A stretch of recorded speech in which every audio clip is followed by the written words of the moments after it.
Morning guys! Shoutout po sa inyo lahat. Pag-usapan lang natin guys, bakit malaga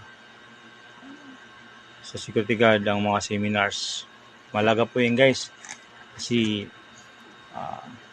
sa tagal nila dyan at sa dami ng tasking nila, kailangan po talaga kung maaari ay monthly yung refresher o seminars na ikakandak sa detachment o sa agency man o sa kliyente, di ba?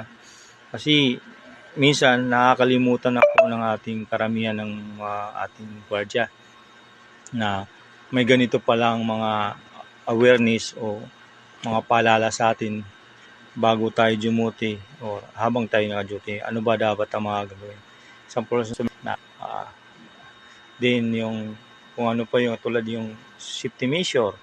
Yung safety dapat yung ating area ay wala po diyan mga ano-ano nakaambalag habang ay may operation or kahit walang operation para yung area o yung mga dadaan ay safe at yung empleyado ay secured din, di ba? Then marami kasi yung fire shooting,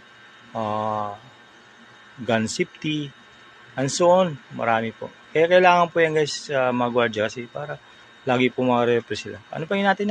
Panoorin po ang video. Salamat!